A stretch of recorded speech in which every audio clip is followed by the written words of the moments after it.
here this week. So I think he's out for a second medal. But of course, you can never underestimate any of the archers from France. Of course. Pipa aqui comentando que teremos já nesta primeira partida David Drahoninski, que ontem à tarde conseguiu sua medalha de prata nesses jogos e que já contra a equipe da França nunca se deve subestimar esses franceses atirando. Então vamos ter já uma bela competição entre França e a República Tcheca. And the W1 category is the category for the people who have the most severe impairments within archery. So these are all the archers here have got bigger struggles in daily life than all of the recurve archers and the open compound archers that we saw. And there are many different challenges, as we'll see this afternoon, because of the level of impairment that people have, which I think makes all the more exciting when you watch them shoot. Even once the recurve bows are allowed in this category, we haven't seen any recurve here. No, it's very rare that somebody would shoot a recurve bow in this category. But there are some people whose balance is very, very bad, and a compound bow weighs more. So if you had somebody whose balance was so bad that they decided they wanted a very lightweight bow, then they might choose to shoot a recurve. Because they shoot at 50 meters rather than 70, there isn't so much difference between the recurve and the compound. So it's within the rules that they can do it, but most of them choose not to, and they'll just buy the lightest compound bow they can. Ok. Estava dizendo aqui para a Pipa que mesmo sendo permitidos tanto o arco recurvo quanto o composto nessa categoria, nós não vimos nenhum arqueiro utilizando o arco recurvo aqui, né? E Pipa explicando que por terem deficiências físicas às vezes muito severas, alguns deles acabam escolhendo arcos de peso menor, que no caso do arco composto, por ser um pouco mais pesado, né, ele também pode não se adequar muito bem. Mas aqui nessas competições, todos eles optaram pelos arcos compostos, mas o arco composto ele oferece um pouco mais de velocidade à flecha, mesmo você usando menores potências.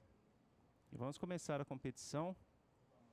No alvo de número 1, nós temos a equipe da França com Olivier Hatem, Elisabeth Barlion. E iniciando no alvo número 2, quem começa disparando é Charka Musilova, da República Tcheca. E os tiros são alternados entre os arqueiros em cada equipe.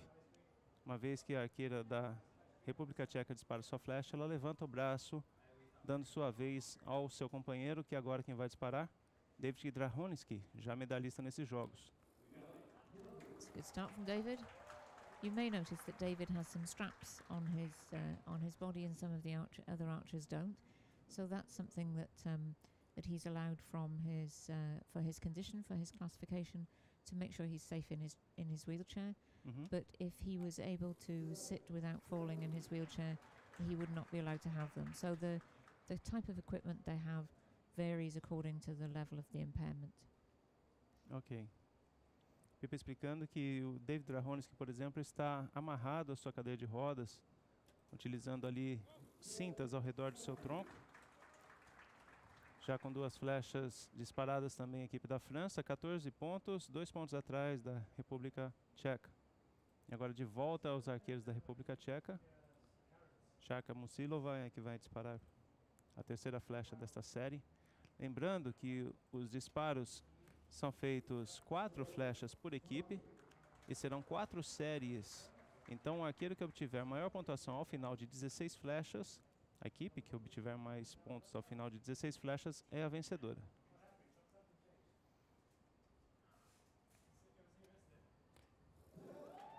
Dez pontos do medalhista de prata, David Drahoninski. David's had a good start with a 9 and a 10.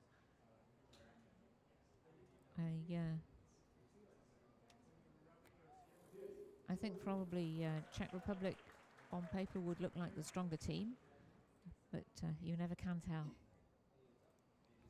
It's the beauty of archery. I don't know if the the data I have here is correct, but archer Charka Musilova, who here we have her data is 25 years old. I'm not certain, and she's a fairly new archer on the scene, and and she's not somebody that I know personally. I know an awful lot of the archers around, but she is fairly new.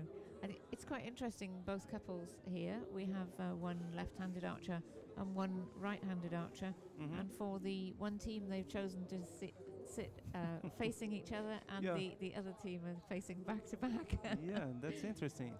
And we must describe this for the people who are listening to us, because maybe we have some visual impairments in the audiences. So we must be the most descriptive here. Yes. Então, estamos vendo no alvo de número 1, os arqueiros da equipe da França estão sentados frente a frente. A arqueira Elisabeth Barlion do lado esquerdo do campo, a arqueira destra sentada de frente para o seu colega Olivier Ratema, que é um arqueiro canhoto. Já na equipe da República Tcheca, no alvo de número 2, os dois arqueiros estão de costas. A arqueira Charka Musilova é canhota, enquanto que o seu colega David Drahoneski é destro, e eles estão então um de costas para o outro.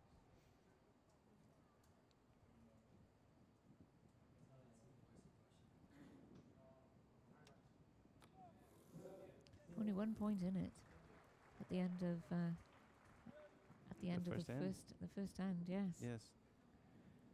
Ponto apenas de diferença. A República Tcheca vencendo por 30-29, agora já com uma flecha no alvo da França de 7 pontos. E agora mais 7 pontos, 14 pontos para a equipe da França.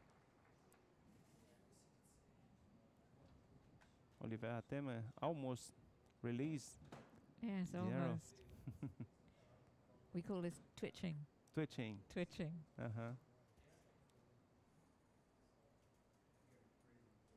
And this happens when your brain is ready to shoot, but your hand isn't.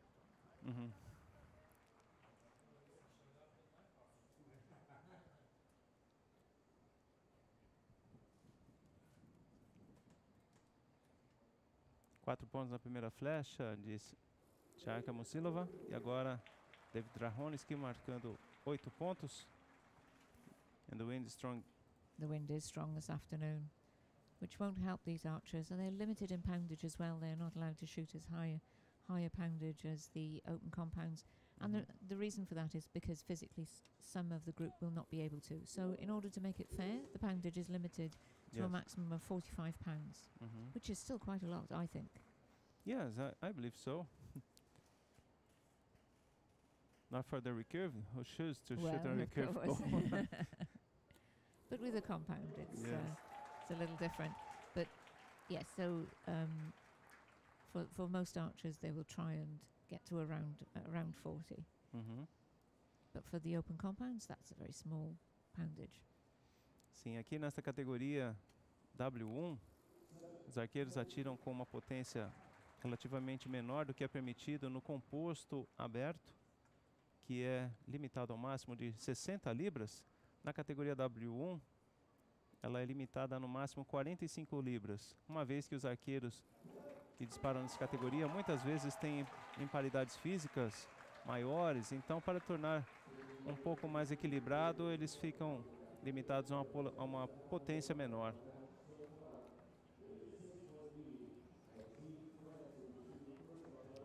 I think with a 6-point lead, I think France will find it difficult to get back into this match, even at this stage.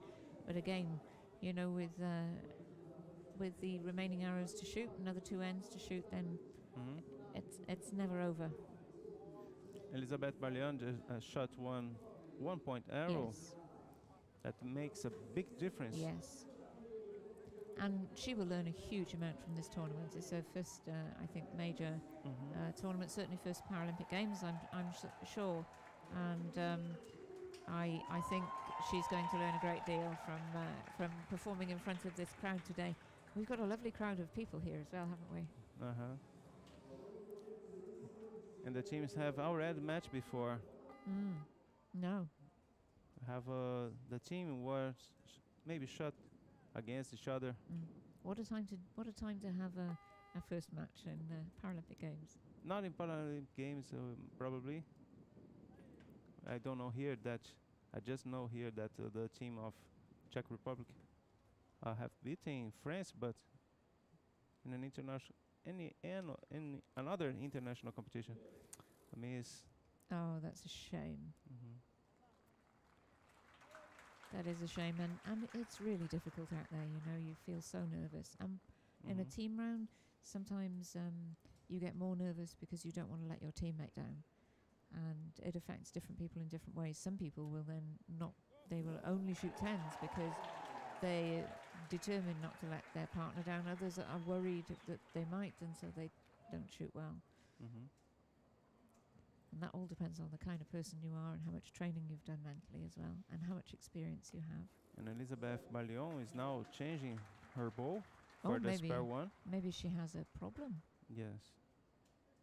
Well, Arqueira da França, que marcou uma flecha de ponto ali, e depois M, ela acaba de trocar o seu arco pelo arco de reserva. Ela provavelmente sentiu alguma dificuldade com o arco agora. David's been very consistent. Well, let's hope her spare bow works better for her.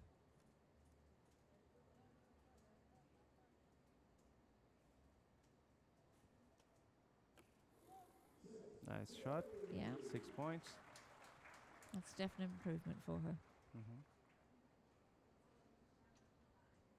And you can see with archers such as Elizabeth that it's a real struggle to hold that bow up there at full draw for any length of time at all. She finds it a real challenge. So to perform as well as she has and get to this stage in the first place is quite something. But yeah, I think she's going to improve in the future, and we'll see more of her. Uma arqueira bastante nova no esporte, Elisabeth Barlion. Mas vendo assim, Pipa comenta que vê grande futuro nessa arqueira, ela que ainda está iniciando, né? Algumas coisas já positivas no fato de estar competindo. A gente pode perceber, por exemplo, o David Drahonis que dispara com o braço esquerdo, o braço que sustenta o arco bastante estendido e esticado, coisa que favorece mais ao tiro. Mas temos sempre que lembrar que esses arqueiros, devido às suas lesões físicas, eles muitas vezes não conseguem atirar com a melhor postura possível. Czech Republic now got 11-point lead. I think this mountain's a little big to climb.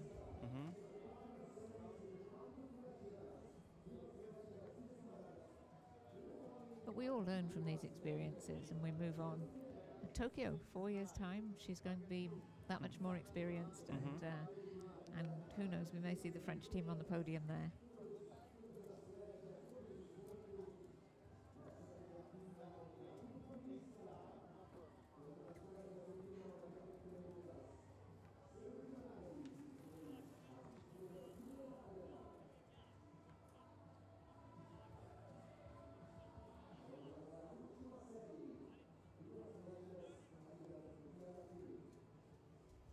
Lembrando que as equipes têm 80 segundos para realizar 4 disparos. O tempo é interrompido após disparadas as 2 primeiras flechas, trocando de equipe. E se por acaso a equipe disparar a flecha depois do tempo de 80 segundos, a equipe é penalizada com a flecha de maior pontuação no alvo sendo anulada.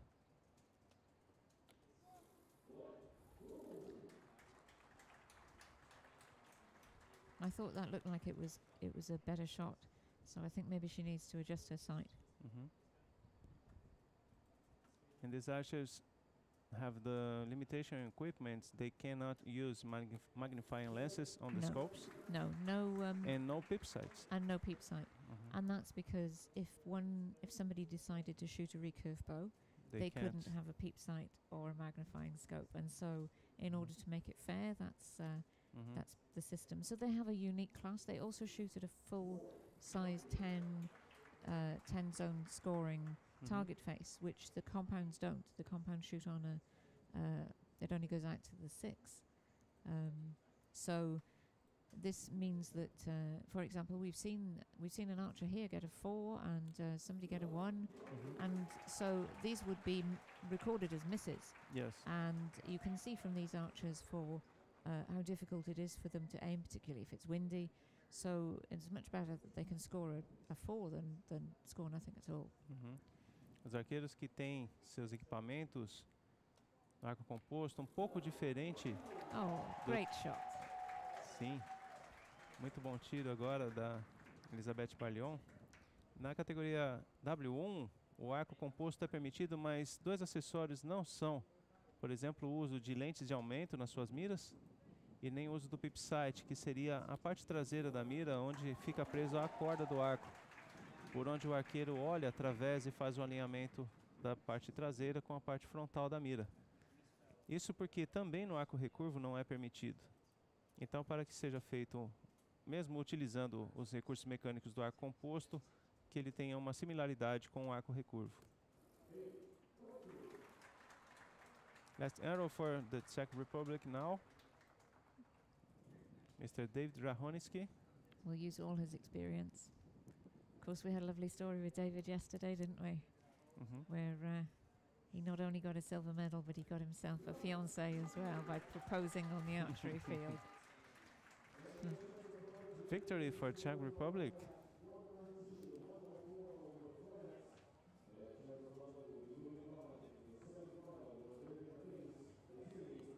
When we look at the W1s, we can see that they're a unique class in that their equipment is slightly different.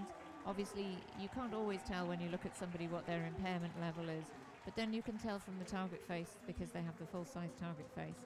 So they are a distinct group from the other groups. So we have the recurve archers who shoot at 70 meters on a full-size face. We have the compound open who shoot at 50 meters on a 6 zone, scoring face. And then we have the W1s who shoot at 50 meters on a full-size 80 centimeter face. Yes. So it's easy to tell them apart just from the size of the target face. O que temos aqui é uma aproximação do que seria as competições de arco recurvo, que uma vez atiram a 70 metros em alvos de 122 centímetros. Os arqueiros da categoria W1, uma vez que precisam de arcos ligeiramente mais fracos, eles também atiram em um alvo mais próximo, no caso 50 metros, com um alvo de tamanho integral de 80 centímetros.